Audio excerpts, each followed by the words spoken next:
Welcome back to Cheney's War Room, which, for safety, should be bounced off the ground and not fired directly into protesters' Do it eyes. live! I'll write it and we'll do it live!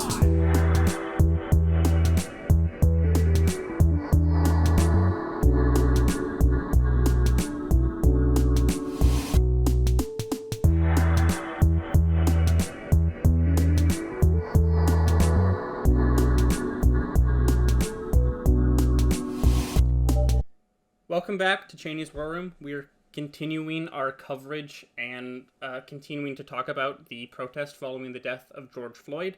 I hope all of y'all are staying safe. I've been out protesting a few nights in my home city. Besides that, I've been half-assing quarantine, playing Minecraft, and rewatching Avatar. And to quote Avatar Kyoshi, only justice will bring peace. So Avatar Kyoshi says burn down police precincts. But Nathan, how are you?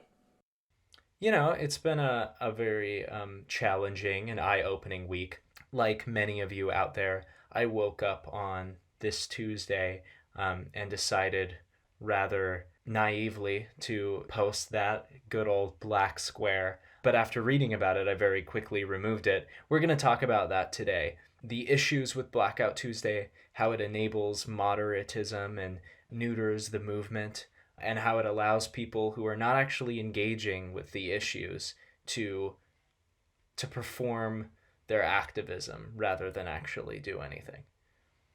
For a little context, Blackout Tuesday began actually in the music industry as a day of silence and solidarity for the black artists that are on those labels. However, even there, it was criticized because these industries often exploit these black artists. They have a ton of leverage and money and power, and they're not really doing much with it, a lot of them. And of course, it spread out beyond and became the opportunity for people to show solidarity. However, it clogged up a lot of really important channels when people said hashtag Black Lives Matter, and took away from real posts about police brutality and organization of events, and things you could do to advocate.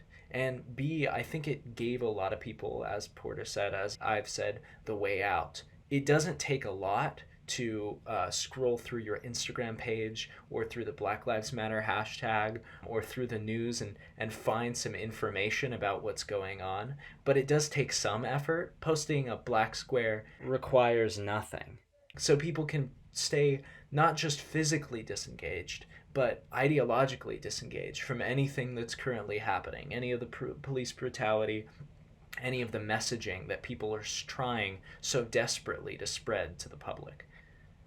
And Blackout Tuesday relates a lot, and, well, my main concern for these protests and movements moving forwards is the same concern that folks like Malcolm X and Dr. King warned us about, is that I'm very, very afraid that these movements towards actually trying to stop police brutality and, like, just the utter killings of innocent people by our state security force will be completely co-opted by liberals and moderates, and it will detract from the actual message, it will neuter the entire movement, and it will turn out in the very end to just, you should go out and vote.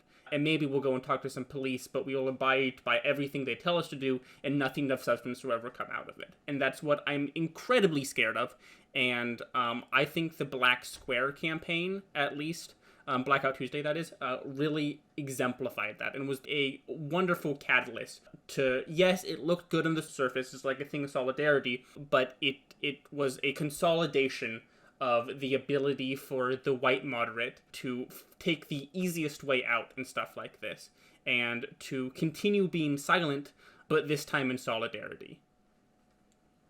And I think that's a good transition to talking about recaps, especially about this past week in terms of police brutality and the protest we've seen. Protests against the death of and the killing of George Floyd and against police brutality have been observed in all 50 states. And I imagine you've seen some videos and you've read some articles about all this stuff, because this is very, very widespread. And in some places it's turned very violent. But this violence, if you've been paying attention, it's pretty obvious that the instigators in all of these situations are the police and not the protesters. For reference, and as of recording, there have been 18 deaths in relation to the protests. And for further reference, the Hong Kong protests, which have been going on for over a year, have resulted in 2 deaths. And I don't know if you've seen the videos going around and everything about all of this, but the police, in response to being called out for their just absolute brutality and just lack of humanity in how they just conduct themselves, have continued to be just a brutal, ruthless security force of the state.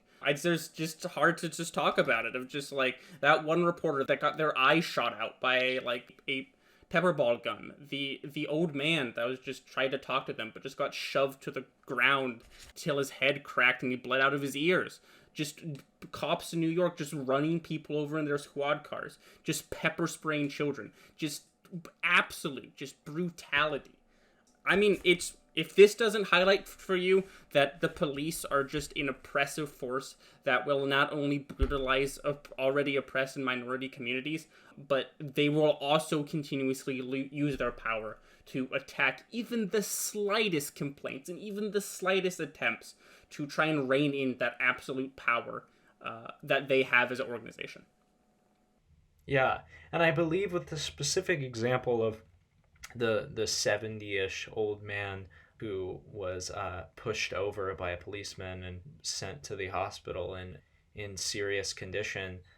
I believe that those 2 officers directly involved were placed under leave by the police department, and then a bunch of fellow officers like resigned in protest of them getting removed from the force for what they were doing. So if that doesn't show the thin blue line, I don't know what does.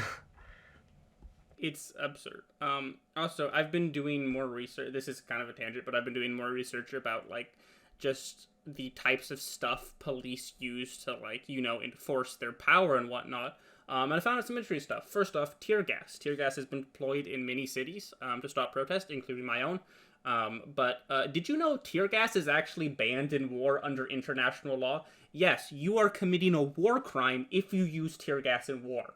But it's completely okay if you use it on your own civilians who are protesting for change. Also, rubber bullets. Did you know rubber bullets were actually invented by the British they're invented by the British exclusively against Northern Irish protesters, but they were intended to be used as in they would be shot from about like 5 meters away, and they would be aimed at the concrete or the ground and bounce up to hit them in the legs. And not how Americans police are using them, as in just shooting them point blank into people's faces. The most terrifying just weapons of war being used on just unarmed civilians is insane and crazy, and especially crazy considering that it seems the police, at least in my city and from what I've seen, have unlimited supplies of these things, while our like healthcare workers on the front lines are wearing trash bags to fight against corona. It's insane. This is not to say that it is all bad over the country. There have been individual reactions to these protests that have been awesome. Portland Public Schools, the primary school district in Porter and I's city, has agreed to remove police officers from its schools, which has been a controversial issue that has been protested by student groups for years, all throughout when I was in high school. The charges, when we talked about third-degree murder for Chauvin last week, has been elevated to second-degree murder, and the other officers have been charged. However, all of these individual things that are happening should not deter the movement. This needs to keep going. This needs to keep happening. We need to keep having these conversations. And it comes down to, I think, the 2 dominant end goals that are being thrown out right now. So one of the main goals that people are looking at is 8 can't wait, and that's 8 changes in policy. Some already are in place in some police departments, some aren't. These goals are all designed to create greater police accountability, and they're very clear, and they can be given to individual governments all across the country as proposals for policy change. Now, of course, there is another side to this argument, one that we've talked a little bit about. That argument is that these sorts of policies have been put in place in many places. Some of them exist in Minnesota, where George Floyd was killed. However, there's the argument that you can't really reform the current police force. And that comprises a primary debate that is happening across social media and in the public. My most striking thing about like the 8 Can't Wait and all that stuff, that movement and that campaign, is just how insane that some of these things have not, of course, been implemented. But also, it really does prove, and I think this week has been probably the best warrant and best evidence for it, is that we really have no need for police in their current state. Or at least police in their current state do more harm to our society and our people and our neighbors than if they weren't like this. I mean, okay, what are the main reasons and arguments that are for the police like existing as an institution in our society as they exist now? I mean, one, they perceivably stop crimes. But do they? In my opinion, they probably cause more, as they're just terrorizing of communities and peoples only solidifies lifelong trauma. And don't forget that when NYC officers went on strike after the death of Eric Garner, crime reports in New York went down. And that's because the broken window theory of policing and proactive policing that all police departments use doesn't work. It's basically just Reagan logic in terms of the war on drugs. It's the idea that if you heavily police every little small crime, like breaking a window or something, then you will create a culture that will not push towards crime. But that uses the same basic logic of like medieval societies just guillotining and like putting people in stocks for their crimes, for even the most minor crimes, thinking that it will fix a society. But in reality, broken window policing and like proactive policing doesn't work at all. Also, just like the idea that police are supposed to protect us. I mean, this argument I think has been completely debunked because look at it. They obviously don't protect us. They're not here to protect us. They're here to protect property. They're here to protect other things. And the only main thing that police can or should, or the best argument of why they should exist in their current state, is the idea that they solve crimes. But do they? And if they do, they don't have to be in their current state to be investigators. They don't need a gun to do that. Because America is so beaten down by propaganda, and they see the actions of cops, whether or not they're good or not, as being a sad and unfortunate byproduct of an essential part of society. Because policing isn't even the most dangerous job that your police savers want you to believe. Policing isn't even the top 10 most dangerous job in the US. Being a pizza delivery driver is more dangerous. And it's insane. And because of this just constant beatdown and stigmatization of anti-police sentiment, it's seen as completely okay for the majority of just city budgets to support police in what they do. For example, in our home city of Portland, while everything else was being cut due to COVID, our police continue to gain funding. And it really proves that where our society's priorities lay in terms of what they want to protect, in terms of what they value in terms of capital and humans' lives, where, once again, our hospital workers are wearing trash bags while police drive tanks through the street. I also want to transition and talk about Portland, our city that Nathan and I live in, even though this is a very regional thing, and the problems here are of course, unique and anecdotal to our city. But I feel Portland's a good archetype for everything we've talked about throughout all of this. And I just want to share kind of just what's going on in my own experiences going downtown and protesting.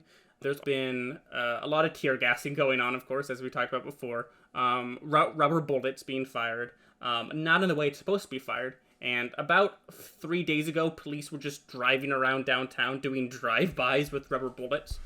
Also using something called an LRAD, which is like a sonic vehicle that shoots out, like, I don't really truthfully understand all of it, but it uses like acoustic waves to simulate explosions and whatnot. Just to like perforate eardrums and stuff. It's pretty evil. And also I crunched some numbers about Portland police. Did you know if you are a Portland police officer, you are more than 2 times more likely to be a domestic abuser than you are to live in Portland? That is 40% of cops nationally self-report domestic abuse, and 18% of Portland police live within inside of city limits. But yeah, it's pretty crazy in terms of Portland and what's going on in like my own city, because I have never had clean drinking water at any of my public schools. Yet my police seem to have unlimited tear gas to throw at me and my neighbors.